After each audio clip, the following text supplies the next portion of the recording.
Although the world of Five Nights at Freddy's fan games is outrageously massive, there's obviously a handful that come to mind first as the biggest ones. There's Five Nights at Candy's, The Joy of Creation, which I will do a video on at some point, and up there with the greats, there's One Night at Flumptys. One Night at Flumptys is a parody of Five Nights at Freddy's created by game developer and artist Jonachrome, who outside of Flumptys is probably best known for the Riddle School series. One Night at Flumptys started off as nothing more than a parody game based on an inside joke, but with Jonachrome's high-quality artwork and knowledge of game design, it ended up being one of the best fan games out there at the time. The first game came out in January 2015, before Five Nights at Freddy's 3 was even out. At this time, the competition for FNAF fan games was nothing but inferior clones like Five Nights at Wario's. I know some of you love Five Nights at Wario's, but let's be honest, there's nothing good about the first one. Although the original Jokes comedy was more personal to the creator, the humor combined with horror was also definitely something that caught people's attention, as that is still a really beloved subcategory of Five Nights at Freddy's fan games. If you're even remotely involved in the world of FNAF, Flumptys is definitely a name that you recognize. Now that the series is officially over with the third game coming out on Halloween of last year, I'd like to look back at these games to remember the good and the bad, and to see how they've aged and what place they hold in this community. Obviously, we're starting off with the first game. It's not hard to see why this game was as successful as it was, even if it's not mind-blowing today. It's aged the worst out of all the games in the series, but like I said earlier, at the time there weren't that many fan games that had this much polish and charm. They were generally just one-to-one recreations with either new bad models or already existing characters, whereas Flumptys has a completely different style with simple yet original and memorable characters. The game also did a decent job at being at least a bit different. I really can't give it much credit for any mechanics, but Grunkfist the Clown really limits how much you can check the cameras, and when Redman comes into play, the difficulty definitely increases. For those of you that don't know, Grunkfist the Clown will appear in the office later in the night, and he gets a little bit closer every time you open the cameras, so if you check it too many times, he'll get out and kill you. And Redman is kind of like the Freddy of this game. I guess you could say Flumpty and Birthday Boy Blam act the same as Bonnie and Chica, and Redman is just a much harder version of them. You also can't see when the characters leave, there's no window like in FNAF 1, so that makes it a little bit scarier in terms of gameplay. I also like the small details with the beaver. The amount of toilet paper he has is what measures how close he is to running out, and that leads to the pun, "I've ran out," which yeah, is stupid, but I love it. Although I really like the funny references in the original game, I'd definitely rather play the new fanverse version because it has a hard-boiled mode. It still doesn't compare to 20 mode of FNAF 1 or even Night 6, but it's fairly challenging, and once again Grunkfist manages to increase the difficulty quite a bit. Overall, there isn't that much to say about Flumptys 1 because although it's a great FNAF clone, it's still just a FNAF clone. But again, it was phenomenal for its time, and still very memorable. Flumptys 2, on the other hand, is a legitimately fantastic fan game that raised the bar quite high. There's definitely a comparison to make between Flumptys 2 and FNAF 2 because you could argue that the light is this game's version of the mask, but I think it does more than enough to separate itself.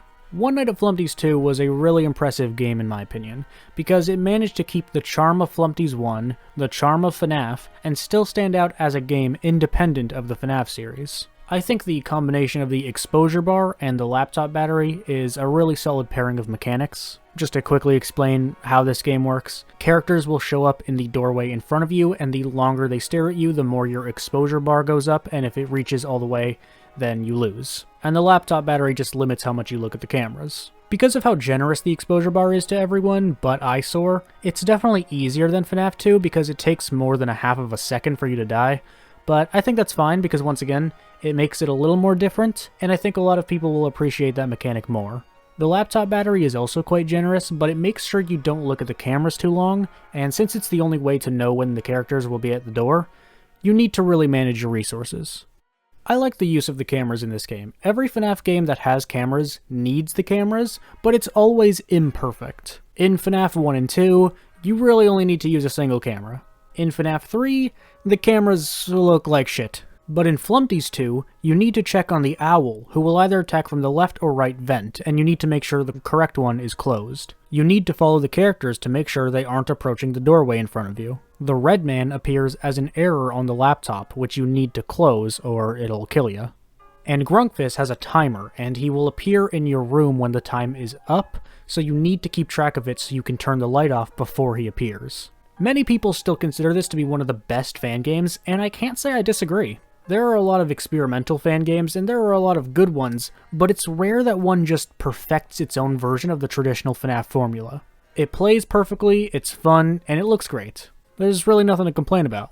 Unlike Flumptys 1, I'd say this game is aged great. One Night at Flumptys 3 is the latest and final installment, being the first Fazbear Fanverse game to be released. It came out over 6 years after the second one, and I'd say it's the best. I can see why some people prefer Flumptys 2, but I gotta hand it to Flumptys 3. If One Night at Flumptys 3 only had the basic first night, I'd definitely say the second is better, but Flumpty Night is just so good. Flumpty Night is one of the most creative levels of any Five Nights at Freddy's fan game, and there's just so much to love about it. First of all, the artwork all over this game is amazing. That's sort of a given with these games, but it is the most recent one. You know, the developers' skills have improved, and since this was a fanverse game, I think more time and effort was put into it. Every character is high quality, every location is simple yet appealing, and the overall environment and atmosphere is just really solid. This screen of everybody bloodied and dead is also great. It's fucking sick and twisted, and I love it. And going back to Flumpty Night, it's really cool how many different versions of Flumpty there are. The artwork stays great, even when it's too chaotic to really focus on it. And don't even get me started on the OST of this game. There's solid music all throughout this game, but Electro Swing is probably my favorite piece of music in any FNAF fan game. It's so fun and fits the game so well with its overall theme of parody. It's fun and bouncy, but it doesn't distract you from the horrific nightmare going on around you. Focusing more on the gameplay, once again the basic night at the beginning of the game is good, but I can see why people don't totally love it. There are 4 enemies and they all technically do different things. Grunkfist and Birthday Boy Blam both come to the hall in front of you. You need to follow them on the cameras to know who's there and when. If Grunkfist is there, you cannot flash your light or you will die, whereas if Birthday Boy Blam is there, you need to flash your light to get him to leave. The Beeve Owl, which is fucking terrifying, comes to the vent on the right. You also need to follow them on the cameras. Lastly, there's Redman, who confused me for a while until I realized I was not very smart. Sometimes you'll see them on this camera with the fire, and eventually it will say stay away, which should have made it clear what I had to do, but it took me a while to use my brain. When that camera says stay away, you cannot go to the left where the fireplace is, or you will die. You need to go to the fireplace to stay warm. There's a bar measuring your temperature. But if Redman is there, you just have to wait. The first night, aside from my slowness causing me to struggle with Redman, isn't really that challenging. I'd say it's still fun, but it mainly just consists of using the cameras to know when to do things, and there's not a whole lot of threats. But Flumpty Night, my god, it's chaotic. Flumpty's Night basically combines every mechanic from the entire series into one night. Different mechanics come into play over time, and that gets really stressful.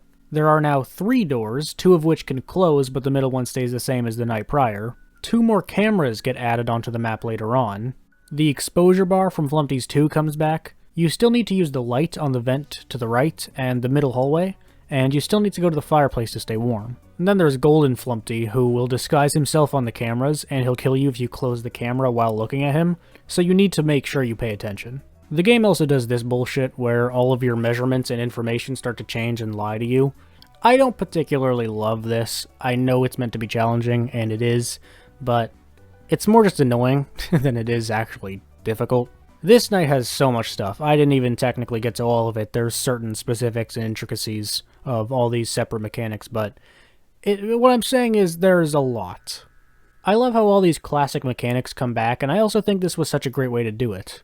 I like all the different versions of Flumpty and how they're all different but are still clearly Flumpty. It's challenging, fun, and memorable. You can also unlock the hard-boiled mode after Flumpty's Night. There's not much to say because, as you'd expect, it's the same mechanics and setting as the first night, but it is much harder. But the ending following hard-boiled mode is great. The whole joke of Flumptys is that you actually haven't ever reached 6 AM. The night always ends in a pun, and the joke is, you are always stuck here. Every night of every game just stays in this weird limbo of time. The final night of Flumptys 3 finally gives this series a true ending. I think Flumptys 3 is the absolute best a final entry for this series could be. It's so memorable, and it just ties to the other games in ways better than I could have imagined. Flumptys was already an iconic fan game, and if the third never came out, it'd still be remembered, but Flumptys 3 really set the series in stone forever. That was the One Night at Flumptys retrospective. Let me know what you think of this trilogy and what I had to say about it. I think Flumptys is really interesting because of how it was able to start as a simple parody game and then become something pretty big and memorable. That's why I wanted to talk about it. Some more videos on fan games are on the way. I can't do a video for every fan game that I get a request for, but I will continue to do them, so keep letting me know what you want to see. I do enjoy these kinds of videos because I think that with how large the FNAF community is, and how dedicated they are, showing respect and appreciation to the endless amount of hours put into some of these projects is a really nice thing, and I definitely look forward to giving some praise to some more. That's all. Thank you for watching. I'll see you next time.